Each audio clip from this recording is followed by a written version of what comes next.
വിജിൻ, നമ്മൾ വിഴിഞ്ഞത്തേക്ക് തത്സമയം എത്തിയിരിക്കുകയാണ്. പ്രേക്ഷകർക്ക് ഞങ്ങളുടെ പുറകിൽ കാണാം, ദാ അങ്ങകലെ തുറമുഖത്ത് സാൻ ഫെർണാണ്ടോ നങ്കൂരമിട്ട് കിടക്കുന്നത്. കേരളത്തിന്റെ ചരിത്രത്തിലേക്ക്, വികസന സ്വപ്നങ്ങളിലേക്കാണ് ആ കപ്പൽ നങ്കൂരമിട്ടിരിക്കുന്നത്. ഇന്നലെ കണ്ടതിലും കുറച്ച് ചെറുതായിട്ടുണ്ട്. കാരണം ഈ കണ്ടെയ്നറുകൾ ഇറക്കി കഴിഞ്ഞിട്ടുണ്ട്. ഏകദേശം പകുതി മുക്കാലോളം വരുന്ന കണ്ടെയ്നറുകൾ ഇറക്കി എന്നാണ് അറിയാൻ കഴിഞ്ഞത്. എന്തായാലും ബാക്കിയുള്ളത് കൂടി ഇന്നിറക്കും. ഇന്ന് വൈകിട്ടോടു കൂടി സാൻ ഫെർണാണ്ടോ തിരിച്ചു പോകും. കൊളംബോയിലേക്ക് യാത്ര തിരിക്കുകയാണ്. എന്തായാലും അതിന് മുമ്പായിരിക്കും 10 മണിയോടുകൂടി മുഖ്യമന്ത്രി പിണറായി വിജയന്റെ നേതൃത്വത്തിൽ മന്ത്രിമാരും അതുപോലെ തന്നെ കേന്ദ്രമന്ത്രി, ഷിപ്പിംഗ് മന്ത്രി ഉൾപ്പെടെ എത്തി വാട്ടർ സല്യൂട്ട് നൽകും. ഇന്നലെ കണ്ട വാട്ടർ സല്യൂട്ട് ആയിരിക്കില്ല, അതിലും മികച്ച ഗംഭീരമായ വാട്ടർ സല്യൂട്ടുകൾ, ടഗ് ബോട്ടുകളായിരിക്കും വാട്ടർ സല്യൂട്ട് നൽകുക. ഒപ്പം തന്നെ ക്യാപ്റ്റനെയും ഈ ചടങ്ങിൽ ആദരിക്കുന്നുണ്ട്, അവർക്കും സ്വീകരണം നൽകുന്നുണ്ട്. ഇന്നലെ തന്നെ കേക്ക് കട്ട് ചെയ്ത് വിസിൽ അധികൃതർ ഒക്കെ ഈ ആഘോഷം നടത്തിയിരുന്നു. അത്തരത്തിലുള്ള ആഘോഷ പരിപാടികൾ നടന്നിരുന്നു. ഇന്ന് ക്യാപ്റ്റനെയും ഒപ്പം തന്നെ ഈ ക്രൂ മെമ്പേഴ്സിനെയും ആദരിക്കും എന്നാണ് പറഞ്ഞിരിക്കുന്നത്. ചൈനയിൽ നിന്ന് വന്ന കപ്പലാണ്. ലോകത്തെ രണ്ടാമത്തെ വലിയ ഷിപ്പിംഗ് കമ്പനിയായ മെർസ്കിന്റെ സാൻ ഫെർണാണ്ടോ എന്ന കപ്പലാണ് വിഴിഞ്ഞത്തേക്ക് ആദ്യമായി കണ്ടെയ്നറുകളുമായി എത്തിയിരിക്കുന്നത്. ഇതിനുശേഷം ഇനി അടുത്തത് വരാൻ കിടക്കുകയാണ്. MSC ഷിപ്പിംഗ് കമ്പനിയുടെ ലോകത്തിലെ ഏറ്റവും വലിയ കപ്പൽ വിഴിഞ്ഞത്തേക്ക് വരും. നാളെയും മറ്റന്നാളുമായി 2 or 3 കപ്പലുകൾ എത്തും എന്നാണ് ഇപ്പോൾ ഈ വിസിൽ അധികൃതർ പറഞ്ഞിരിക്കുന്നത്. ഇനിയുള്ള ദിവസങ്ങളിൽ ഇങ്ങനെ പല കപ്പലുകൾ, ചെറിയ ചെറിയ കപ്പലുകളായി ഇങ്ങോട്ടെത്തും. അതായിരിക്കും ഈ മുംബൈ തുറമുഖത്തേക്കൊക്കെ ഈ കണ്ടെയ്നറുകൾ കടത്തുക. 1500ഓളം കണ്ടെയ്നറുകൾ 2 തുറമുഖങ്ങളിലേക്ക് കൊണ്ടുപോകും എന്നാണ് അറിയിച്ചിട്ടുള്ളത്. ട്രാൻസ്ഷിപ്മെന്റ് കപ്പൽ, വെസൽസ് അല്ലേ? അതെ, ആ വെസൽസ് ആണ് വരാൻ പോവുക. അതായത് ഇന്നലെ ഈ കപ്പലിൽ കൊണ്ടുവന്ന കണ്ടെയ്നറുകൾ ഇനി വരാൻ പോകുന്ന ചെറിയ കപ്പലുകളിൽ രാജ്യത്തിന്റെ വിവിധ തുറമുഖങ്ങളിലേക്ക് കയറ്റിവിടും. അതായത് ഇത്രയും നാളും ഈ വലിയ കപ്പലുകളൊക്കെ കൊളംബോ പോലുള്ള പ്രദേശങ്ങളിലാണ് അടുത്തുകൊണ്ടിരുന്നത്. അത് നമുക്ക് വലിയ സമയനഷ്ടവും നികുതി നഷ്ടവും ഒക്കെ ഉണ്ടാക്കിയിരുന്നു. അവിടെ ചെറിയ കപ്പലുകൾ പോയി അവിടെ നിന്ന് ചരക്ക് കൊണ്ടുവന്ന് രാജ്യത്തിന്റെ മറ്റു തുറമുഖങ്ങളിലേക്ക് കൊണ്ടുപോവുകയായിരുന്നു ചെയ്തിരുന്നത്. പക്ഷേ ഇനി നമുക്ക് അത് വേണ്ട. എല്ലാവർക്കും നമ്മുടെ തിരുവനന്തപുരത്തേക്ക് വന്നാൽ മതി, വിഴിഞ്ഞത്തേക്ക് വന്നാൽ മതി. ഇവിടെ വന്ന് ഈ വലിയ ലോകത്തെ ഇന്ന് ഏത് കടലിൽ സർവീസ് നടത്തുന്ന ഏത് വലിയ കപ്പലും ഇവിടെ അടുക്കുമെന്നതാണ് അതിന്റെ പ്രത്യേകത. ഇവിടെ വന്ന് ആ കപ്പലിൽ ചരക്കിറക്കുന്നു. അതിനുശേഷം രാജ്യത്തിന്റെ എല്ലാ ഭാഗങ്ങളിലേക്കും ഇവിടെ നിന്ന് കൊണ്ടുപോകാൻ കഴിയുന്നു എന്നതാണ് ഏറ്റവും വലിയ പ്രത്യേകത. മറ്റൊരു കാര്യം, റെയിൽ റോഡ് കണക്ടിവിറ്റി വരാൻ വേണ്ടി പോകുന്നു. അതാണ് ഏറ്റവും പ്രധാനപ്പെട്ട കാര്യം. അതിന്റെ പ്രവർത്തനങ്ങൾ ഏകദേശം റോഡ് കണക്ടിവിറ്റിയുടെ പ്രവർത്തനം 90% പൂർത്തിയായി കഴിഞ്ഞിട്ടുണ്ട്. ഏകദേശം 1 കിലോമീറ്ററിന് താഴെ മാത്രമേ ഇനി ബാക്കിയുള്ളൂ പണി പൂർത്തിയാകാൻ. റെയിൽ കണക്ടിവിറ്റിയുടെ DPR-ന് കേന്ദ്ര സർക്കാരിന്റെ അംഗീകാരം ലഭിച്ചു കഴിഞ്ഞു. കൊങ്കണാണ് ചെയ്യുന്നത്. അത് തുരങ്കപാതയാണ്. നമ്മൾ 10 കിലോമീറ്റർ ആണ് ഇവിടുന്ന് ബാലരാമപുരത്തേക്കുള്ള ദൂരം. അടുത്തുള്ള സ്റ്റേഷൻ എന്ന് പറയുന്നത് ബാലരാമപുരമാണ്. 10 കിലോമീറ്റർ അങ്ങോട്ടേക്ക് ദൂരമുണ്ട്. അതിൽ 9 കിലോമീറ്ററും തുരങ്കപാത, അതായത് ഭൂമിക്ക് അടിയിലൂടെ ആയിരിക്കും പോവുക. 1 കിലോമീറ്റർ ഭൂമിക്ക് മുകളിലൂടെ പോകും. ഏകദേശം 1482 കോടി രൂപയാണ് ചെലവ് വരിക. അതിന് കേന്ദ്ര സർക്കാരിന്റെ അംഗീകാരം നൽകി കഴിഞ്ഞിരിക്കുന്നു. ഇനി ഭൂമിയേറ്റെടുക്കൽ അടക്കമുള്ള നടപടികളിലേക്ക് സംസ്ഥാന സർക്കാർ കടക്കാൻ പോവുകയാണ്.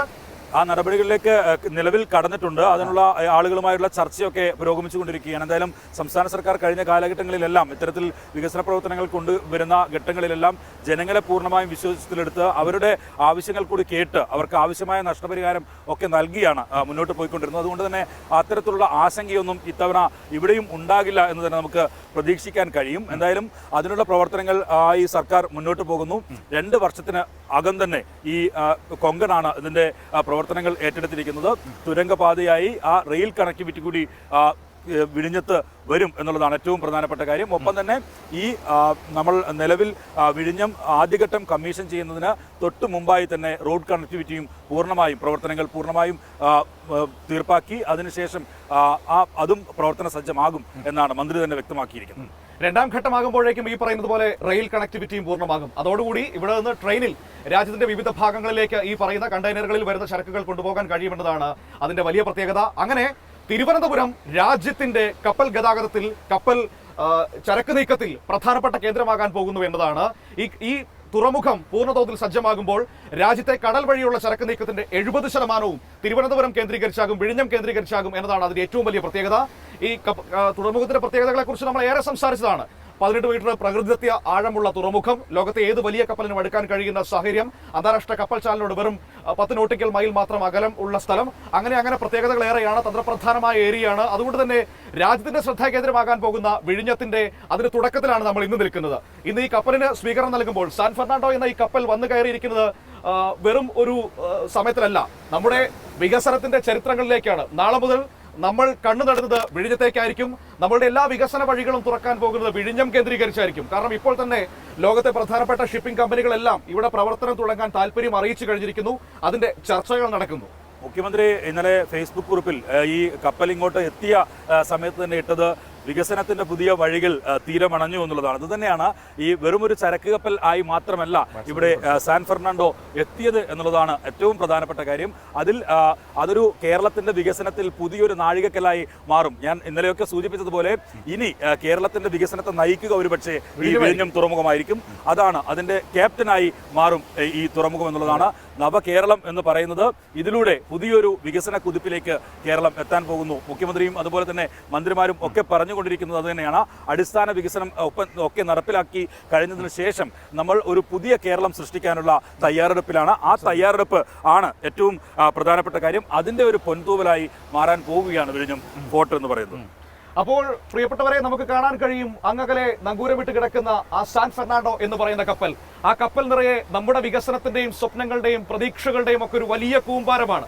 ഇന്നലെ നമ്മൾ സംസാരിച്ചപ്പോൾ ആ കപ്പൽ കടന്നു വരുന്നതെല്ലാം നമ്മൾ തത്സമയം ഒരു 3-3.5 മണിക്കൂർ പ്രേക്ഷകരുമായി സംസാരിച്ചതാണ്. പക്ഷെ ഇന്നിപ്പോൾ അത്തരത്തിലുള്ള പരിപാടികളില്ല. നമ്മൾ ഒരു പ്രേക്ഷകൻ ചോദിക്കുന്നു, കപ്പൽ ഒറിജിനൽ തന്നെയല്ലേ എന്ന്. തീർച്ചയായും ഒറിജിനലാണ്. പക്ഷേ അതിന്റെ വലിപ്പം ഇത്തിരി കുറയാൻ കാരണം 1500ഓളം വരുന്ന കണ്ടെയ്നറുകളിൽ പകുതി മുക്കാലും നിലവിൽ ഇറക്കി തീർത്തിട്ടുണ്ട്. അതിന് ബാക്കി ഇനി ഇറക്കാനും ഇരിക്കുന്നുണ്ട്. പക്ഷേ ഇനി ഇവിടെ ഇറക്കുന്നില്ല. 1500 എണ്ണം പൂർണ്ണമായും ഇവിടെ ഇറക്കും. ബാക്കി 3000ഓളം വരുന്ന കണ്ടെയ്നറുകൾ ഉണ്ടായിരുന്നു. അത് കൊളംബോയിലേക്ക് പോകും. അതിന്ന് വൈകുന്നേരത്തോടുകൂടി തിരിക്കും കപ്പൽ. ഏകദേശം എനിക്ക് തോന്നുന്നു 30 മണിക്കൂറാണ് ഇതിന് ഇവിടെ ഉള്ള സ്റ്റേ എന്ന് പറയുന്നത്. അപ്പോൾ അങ്ങനെയാണ്, ഒരു സംശയം വേണ്ട, ഡ്യൂപ്ലിക്കേറ്റ് ഒന്നുമല്ല, നല്ല ഒറിജിനൽ കപ്പൽ തന്നെയാണ്. 300 മീറ്റർ നീളം, 48 മീറ്റർ വീതി. ഒന്ന് ഓർത്ത് നോക്കൂ, കടലിലൂടെ 300 മീറ്റർ നീളമുള്ള ഒരു വാഹനം ഒഴുകി വരുന്നതിന്റെ ഒരു കാഴ്ച അത് എത്രമാത്രം വലുതായിരിക്കുമെന്ന്. അതാണ് നമ്മുടെ പുറകിൽ ഈ ചെറുതായിട്ട് നമുക്ക് തോന്നുന്നത്. അത് ആ കണ്ടെയ്നറുകൾ ഇറക്കിയത് കൊണ്ടാണ് അത് ചെറുതായിട്ട് തോന്നുന്നത്. ഇനി വരാൻ പോകുന്ന കപ്പൽ എന്ന് പറയുന്നത് MSC ഷിപ്പിംഗ് കോർപ്പറേഷന്റെയാണ്. അതായത് ലോകത്തിലെ ഏറ്റവും വലിയ ഷിപ്പിംഗ് കമ്പനി. അവരുടെ കപ്പൽ വരുമ്പോൾ അതിന് 450 മീറ്റർ വീതി നീളമുണ്ടാകുമെന്നാണ് മനസ്സിലാക്കാൻ കഴിയുന്നത്. 450 മീറ്റർ നീളം എന്ന് പറയുമ്പോൾ ഏകദേശം 1/2 കിലോമീറ്ററിനടുത്ത് നീളം ഉള്ളൊരു കപ്പൽ നമ്മുടെ വിഴിഞ്ഞത്തേക്ക് വരികയാണ്. നിങ്ങളൊന്ന് ഓർത്ത് നോക്കൂ, ആ ഒരു സമയവും സാഹചര്യവും ഒക്കെ എത്രമാത്രം അഭിമാനവും സന്തോഷവും ആവേശവും നമ്മൾ ഓരോ മലയാളികൾക്കും എല്ലാ കക്ഷി രാഷ്ട്രീയത്തിനും അതീതമായി ഉണ്ടാകേണ്ട ഒരു നിമിഷമാണ്. അതിനുള്ള ഒരു വലിയ ചുവടുവയ്പ്പിലേക്ക് നമ്മൾ പോവുകയാണ്. ഇന്ന് നമ്മുടെ സംസ്ഥാനത്തിന്റെ മുഖ്യമന്ത്രി പിണറായി വിജയൻ വാട്ടർ സല്യൂട്ട് നൽകി സംസ്ഥാനത്തിന്റെ ഔദ്യോഗികമായ സ്വീകരണം സാൻ ഫെർണാണ്ടോയ്ക്ക് നൽകും. അത് നമ്മുടെ ഒരു സ്നേഹവും ആതിഥ്യ മര്യാദയും ഒക്കെ ഇങ്ങനെ പ്രകടിപ്പിക്കുകയാണ്. ലോകത്തോട് നമ്മൾ വിളിച്ചു പറയുകയാണ്, വിഴിഞ്ഞം തയ്യാറായി കഴിഞ്ഞിരിക്കുന്നു, ഞങ്ങൾ മിഴി തുറന്നിരിക്കുന്നു, ഇനി നിങ്ങൾക്ക് എല്ലാവർക്കും ഇങ്ങോട്ടേക്ക് കയറി വരാം. ഇവിടെ നിങ്ങളെ സ്വീകരിക്കാൻ ഞങ്ങൾ എല്ലാവരും ഉണ്ട്. ഇവിടെ നിങ്ങൾക്ക് അനുകൂലമായ എല്ലാ സാഹചര്യങ്ങളും ഞങ്ങൾ ഒരുക്കിക്കൊണ്ടിരിക്കുകയാണ്. ഏകദേശം 7700 കോടി രൂപ മുതൽ മുടക്കിലാണ് ഈ തുറമുഖം വരുന്നത്. 5795 കോടി രൂപയും സംസ്ഥാന സർക്കാരാണ് മുടക്കുന്നത്. 817 കോടി രൂപ വയബിലിറ്റി ഗ്യാപ്പ് ഫണ്ട് വഴി കേന്ദ്ര സർക്കാർ നൽകും. പക്ഷേ ഇതുവരെ കിട്ടിയിട്ടില്ല, ആ ഒരു പ്രശ്നമുണ്ട്. 2454 കോടി രൂപ അദാനിയുടെ മുടക്ക് മുതലാണ്. അപ്പോൾ അങ്ങനെയാണ് അതിന്റെ ഒരു നടപടി. നമ്മുടെ പ്രേക്ഷകരൊക്കെ പറഞ്ഞതുപോലെ ഈ എട്ടുകാലി മുമ്മുഞ്ഞിന്റെ റോളാണ് എല്ലാം നമ്മുടേതാണ് എന്ന് പറയുകയും അവരുടെ പേര് എന്ന് പറയുകയൊക്കെ ചെയ്യും, നൽകാതിരിക്കുകയും ചെയ്യുന്ന ഒരു ഇതാണ് സ്ഥിരമായി ഉണ്ടാകുന്നത്. എന്തായാലും ഇതിന്റെ പ്രതിസന്ധികളും ഒക്കെ നമ്മൾ പറഞ്ഞു പോകണമെന്ന് തോന്നുന്നു. നമ്മൾ ഇങ്ങനെ ഒരു ചരിത്ര നിമിഷത്തിന് മുന്നിൽ അതിന്റെ തൊട്ടടുത്ത് നിൽക്കുമ്പോൾ കാലങ്ങൾ ആയി ഒരുപക്ഷെ ഇത് നടക്കുമോ എന്ന് പോലും ഉറപ്പില്ലാത്തൊരു പദ്ധതിയെ എങ്ങനെ ഈ ഒരു ഇച്ഛാശക്തി കൊണ്ട് മാത്രം ഇത്രയും വലിയൊരു പദ്ധതിയായി ഉയർത്തിക്കൊണ്ടുവന്നു എന്നുള്ളതിന്റെ ചരിത്രം കൂടി പറയണമായിരുന്നു. തീർച്ചയായും അത് വളരെ പ്രധാനപ്പെട്ട ഒരു വിഷയമാണ്. കാരണം 96-ൽ EK നായനാർ സർക്കാരിന്റെ കാലത്താണ് ഈ തുറമുഖത്തെക്കുറിച്ചുള്ള ആദ്യ ആലോചനകൾ നടക്കുന്നത്. അതൊരു കമ്മീഷൻ രൂപീകരിക്കുകയും അതിന്റെ സാധ്യതകളെക്കുറിച്ച് പഠിക്കുകയും ഒക്കെ ചെയ്യുന്നത് നമ്മൾ കണ്ടതാണ്. പിന്നീട് 2001-ൽ അടുത്ത സർക്കാർ വരുന്നു. അന്നും പക്ഷേ ചില ആലോചനകളൊക്കെ നടന്നു എന്നതിനപ്പുറത്തേക്ക് ചലനങ്ങൾ ഉണ്ടായില്ല. 2006-ൽ VS സർക്കാർ അധികാരമേൽക്കുന്നു. അന്നാണ് ഇതിന്റെ 1-ാം ഘട്ടത്തിന്റെ പ്രവർത്തന ഉദ്ഘാടനമൊക്കെ നടക്കുകയും മറ്റു കാര്യങ്ങളിലേക്ക് ഭൂമി ഏറ്റെടുക്കൽ നടപടികളിലേക്കൊക്കെ പോവുകയും ചെയ്യുന്നത്. അങ്ങനെ ഒരുപാട് ചർച്ചകൾ നടക്കുന്നു. സൂം ഡെവലപ്പേഴ്സ് ഫസ്റ്റ് കമ്പനിയായി ഇവിടെ ടെൻഡറിൽ പങ്കെടുക്കുന്നു. പക്ഷേ ചൈനീസ് ബന്ധം പറഞ്ഞിട്ട് അതിനെ അന്നത്തെ കേന്ദ്ര സർക്കാർ UPS സർക്കാർ അതിനെ അംഗീകരിക്കുന്നില്ല. അതായിരുന്നു ഏറ്റവും വലിയൊരു പ്രതിസന്ധി എന്ന് പറയുന്നത്. അത്തരത്തിൽ ഒരു കമ്പനി ഉണ്ടാവുകയും വരികയും അവരെ അനുവദിക്കാതിരിക്കുകയും ഒക്കെ ചെയ്യുന്ന ഒരു ഘട്ടത്തിലേക്ക് പോകുന്നു. പിന്നീടാണ് അദാനിയിലേക്ക് എത്തുന്നത്. അതുമായി ബന്ധപ്പെട്ട് തന്നെ വലിയ വിവാദങ്ങൾ ഒക്കെ ഉണ്ടായിരുന്നു. പൂർണ്ണമായും ഇത്തരത്തിൽ ഒരു അദാനി ഗ്രൂപ്പിന് മേൽ ഏൽപ്പിക്കുന്നു എന്നൊക്കെ പറഞ്ഞു ഗ്രൂപ്പിൽ പ്രേക്ഷകർ സജീവമായി ഇടപെട്ടുകൊണ്ടിരിക്കുന്നു. മനു തന്നെ വായിക്കുന്നതാവുന്നു വാട്സപ്പിൽ. അപ്പോൾ അങ്ങനെയാണ് അതിന്റെ കാര്യങ്ങൾ. ഞാനത് ഇന്നലെ വിശദമായി സംസാരിച്ചതാണ്. അതായത് പിന്നീട് ഈ 2006 മുതൽ 2011 വരെയുള്ള സമയത്ത് ഇതുമായുമായി ബന്ധപ്പെട്ട് ഒരുപാട് കാര്യങ്ങൾ നടക്കുന്നുണ്ട്. അന്ന് 2010 ഇതിനൊരു നിർമ്മാണ പ്രവൃത്തിയുടെ ആദ്യഘട്ടം ഉദ്ഘാടനം ചെയ്യപ്പെടുന്നത്. അന്ന് വി എസ് അച്യുതാനന്ദനായിരുന്നു മുഖ്യമന്ത്രി. ആ കാര്യങ്ങളൊക്കെ നമ്മൾ അന്ന് വലിയ വാർത്തകളൊക്കെ ആയിട്ട് നമ്മുടെ മുൻപിൽ കണ്ടതാണ്. പക്ഷേ പിന്നീട് സർക്കാർ മാറുന്നു, ഉമ്മൻചാണ്ടി സർക്കാർ അധികാരത്തിൽ വരുന്നു. അതിന് തുടക്കത്തിലൊന്നും ഒരു ചലനവും ഉണ്ടാകുന്നില്ല. വലിയ സമരങ്ങൾ ഇവിടെ കേന്ദ്രീകരിച്ച് ഈ തുറമുഖ പദ്ധതിക്ക് വേണ്ടി അന്ന് നടക്കുന്നത് നമ്മൾ കണ്ടതാണ്. ഇന്നത്തെ മുഖ്യമന്ത്രിയായിരുന്ന പിണറായി വിജയൻ അന്ന് CPIM-ന്റെ സംസ്ഥാന സെക്രട്ടറിയായി നിൽക്കുന്നു. വിഴിഞ്ഞം മുതൽ തിരുവനന്തപുരത്ത് സെക്രട്ടേറിയറ്റ് വരെ വലിയ മനുഷ്യ ചങ്ങല തീർത്തു ഈ പദ്ധതിക്ക് വേണ്ടിയിട്ട്. രാജ്ഭവൻ മാർച്ചുകൾ നടക്കുന്നു. അതൊക്കെ നമ്മൾ കണ്ടതാണ്. ഒടുവിൽ ഉമ്മൻചാണ്ടി സർക്കാരിന്റെ കാലാവധി അവസാനിക്കാൻ 6 മാസം മാത്രം ബാക്കി നിൽക്കെ അദാനിയുമായി കരാർ ഒപ്പിടുന്നു. പക്ഷേ ആ കരാറിനെതിരെ വലിയ പ്രതിഷേധം ഉണ്ടാകുന്നു. സംസ്ഥാനത്തിന്റെ താല്പര്യങ്ങൾ ഹനിക്കുന്നതാണ് ആ കരാർ എന്ന് പറഞ്ഞുകൊണ്ട് വലിയ പ്രതിഷേധങ്ങൾ ഉണ്ടാകുന്നു. കാരണം ഇപ്പോഴും ആ പ്രശ്നം നിൽക്കുന്നുണ്ട്. ആ പ്രശ്നം ഇപ്പോഴും നിൽക്കുന്നുണ്ട് എന്ന് നമുക്ക് വ്യക്തമായിട്ട് അറിയാം. 10 വർഷങ്ങൾക്ക് ശേഷം മാത്രമായിരിക്കും സംസ്ഥാനത്തിന് വരുമാനം ലഭിച്ചു തുടങ്ങുക. അത് അന്ന് ഉമ്മൻചാണ്ടി ഒപ്പിട്ട കരാറിന്റെ അടിസ്ഥാനത്തിലാണ് അങ്ങനെ പോകുന്നത്. അപ്പോൾ എന്തുകൊണ്ട് ആ കരാർ പിന്നീട് വന്ന LDF സർക്കാർ തിരുത്തിയില്ല എന്നൊരു ചോദ്യമുണ്ട്. അത് വളരെ പ്രധാനപ്പെട്ടതാണ്. ആ കരാർ അത് തിരുത്താൻ പോയിരുന്നെങ്കിൽ അദാനിക്ക് വലിയ തുക സംസ്ഥാനം നഷ്ടപരിഹാരം കൊടുക്കേണ്ടി വന്നോണ്ട് പദ്ധതി ഇവിടെ നടപ്പിലാകാൻ പിന്നെ വീണ്ടും കാലതാമസം വരികയും ചെയ്യുമായിരുന്നു. അപ്പോൾ അതുകൊണ്ട് സംസ്ഥാനത്തിന്റെ താല്പര്യങ്ങൾ മുന്നിൽ കണ്ടുകൊണ്ട് ഉമ്മൻചാണ്ടി ഒപ്പിട്ട കരാറുമായി LDF സർക്കാർ മുന്നോട്ട് പോവുകയായിരുന്നു. അങ്ങനെ മുന്നോട്ട് പോയി എത്രയോ പ്രതിബന്ധങ്ങൾ അതിനിടയിൽ നമ്മുടെ മുന്നിൽ വന്നു. ഓഖി പോലുള്ള വലിയ ചുഴലിക്കാറ്റുകൾ, ഒരു പേരറിയാത്ത ചുഴലിക്കാറ്റുകൾ വന്നു. വലിയ നൂറ്റാണ്ടിലെ വെള്ളപ്പൊക്കം വന്നു. അതിന് തുടർച്ചയായിട്ട് വെള്ളപ്പൊക്കം വരുന്നു, കോവിഡ് വരുന്നു. അങ്ങനെ ഒരുപാട് ഇഷ്യൂസ്. കോവിഡിന്റെ ഒരു അടച്ചിടൽ തന്നെ ഉണ്ടായി. പക്ഷേ ആ സമയത്തൊക്കെ ഇഴഞ്ഞു നീങ്ങിയിരുന്നെങ്കിലും പിന്നീട് ഞാൻ പറഞ്ഞതുപോലെ ഈ കൃത്യമായ ഒരു കലണ്ടർ തയ്യാറാക്കിയായിരുന്നു പ്രവർത്തനങ്ങൾ നടന്നു. നമ്മൾ ഇവിടെ ഈ മീറ്റിംഗ് ഒക്കെ നടക്കുന്ന, അവലോകന യോഗമൊക്കെ നടക്കുമ്പോൾ നമ്മൾ സ്ഥിരമായി ഇവിടെ എത്താറുണ്ട്. അഹമ്മദ് ദേവർകോവിൽ മന്ത്രിയായിരുന്ന കാലഘട്ടത്തിൽ അതെ അദ്ദേഹം തന്നെ പറഞ്ഞതാണ്, കൃത്യമായ കലണ്ടർ തയ്യാറാക്കി അതിൽ ഏതൊക്കെ പ്രവർത്തനങ്ങൾ ഏതൊക്കെ നിലയിൽ നടത്തണം എന്ന് കൃത്യമായി ഈ അവലോകന യോഗത്തിൽ ചർച്ച ചെയ്തതിനു ശേഷമാണ് ഓരോ പ്രവർത്തനങ്ങളും നടപ്പിലാക്കിക്കൊണ്ട് മുന്നോട്ട് പോയത്. അതുകൊണ്ട് തന്നെയാണ് സമയബന്ധിതമായി നമുക്ക് ഇത് പൂർത്തീകരിക്കാം. സമയബന്ധിതം എന്ന് പറഞ്ഞാൽ ആദ്യം വിചാരിച്ച സമയത്തിൽ നിന്ന് മാറ്റമുണ്ടായെങ്കിലും പിന്നീട് സർക്കാർ തീരുമാനിച്ചതിനനുസരിച്ച് തന്നെ പ്രവർത്തനങ്ങൾ മുന്നോട്ട് കൊണ്ടുപോകാൻ കഴിഞ്ഞതും അതുകൊണ്ടാണ്. അതിൻ്റെ ആഴ്ചകളിൽ യോഗം നടന്നു. അതുപോലെ തന്നെ മാസാന്തര അവലോകന യോഗങ്ങൾ ഒക്കെ നടന്നു. അതിനുശേഷം മന്ത്രി തന്നെ കൃത്യമായി കാര്യങ്ങൾ മാധ്യമപ്രവർത്തകരോട് കേരളത്തോട് വിശദീകരിച്ചു. ഇങ്ങനെയൊക്കെയാണ് എന്ന കാര്യം പറഞ്ഞു. അതിനുശേഷമാണ് ആദ്യ ക്രെയിൻ ഒക്ടോബർ മാസം ഇവിടത്തേക്ക് എത്തിയത് കപ്പലിൽ. പിന്നെ 7 കപ്പലുകൾ തുടർച്ചയായി ഈ ക്രെയിനുകളുമായിട്ട് വന്നു. അപ്പോൾ ഒരുപാട് പ്രതിസന്ധികളെയും പ്രതിബന്ധങ്ങളെയും മറികടന്നുകൊണ്ടാണ് നമ്മുടെ ഈ സ്വപ്ന പദ്ധതി യാഥാർത്ഥ്യമാകുന്നത്.